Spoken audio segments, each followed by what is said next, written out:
अमरावतीतील Akola Nagpur super हायवेवरील hit and run प्रकरणात मोठी अपडेट समोर आली आहे। राजापेठ पोलिसांनी तपासादरम्यान अपघातग्रस्त कार जप्त केली असून संशयित आरोपीचा शोध सुरू आहे।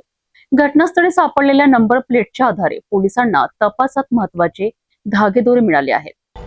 अमरावतीतील अकोला नागपूर सुपर हायवेवरील MIDC परिसरातील झालेल्या हिट अँड रन प्रकरणाच्या तपासात राजापेठ पोलिसांनी महत्त्वाची प्रगती केली आहे। घटनास्थळापासून काही अंतरावर मिळालेल्या नंबर प्लेटच्या आधारे पोलिसांनी संबंधित वाहनाचा शोध घेतला।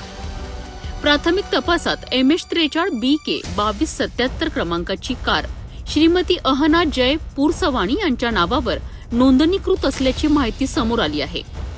तपासादरम्यान मिळालेल्या प्राथमिक माहितीनुसार अपघाताच्या वेळी हे वाहन जय पुरसवाणी चालवत असल्याचा संशय पोलिसांनी व्यक्त केला आहे। तसेच अपघातावेळी चालक मद्यधुंद अवस्थेत असल्याची माहितीही पोलिसांना मिळाल्याचे सूत्रांनी सांगितले आहे। मात्र या दाव्यांची अधिकृत पुष्टी वैद्यकीय आणि फॉरेन्सिक तपासानंतरच होणार आहे। राजापेठ पोलिसांनी रात्रभर शोध मोहीम राबवत अपघातग्रस्त कार संशयिताच्या घरातून ताब्यात घेतली आहे। संशयित आरोपीचा मोबाईल बंद असून तो फरार असल्याची माहिती समोर आली आहे। वाहन मालकही घरी नसल्याचे पोलिसांनी सांगितले।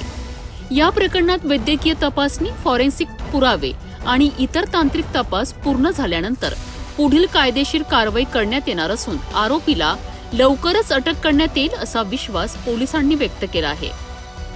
अमरावतीतील हिट अँड रन प्रकरणात पोलिसांच्या तपासाला वेग आला असून अपघातग्रस्त कार जप्त करण्यात आली आहे।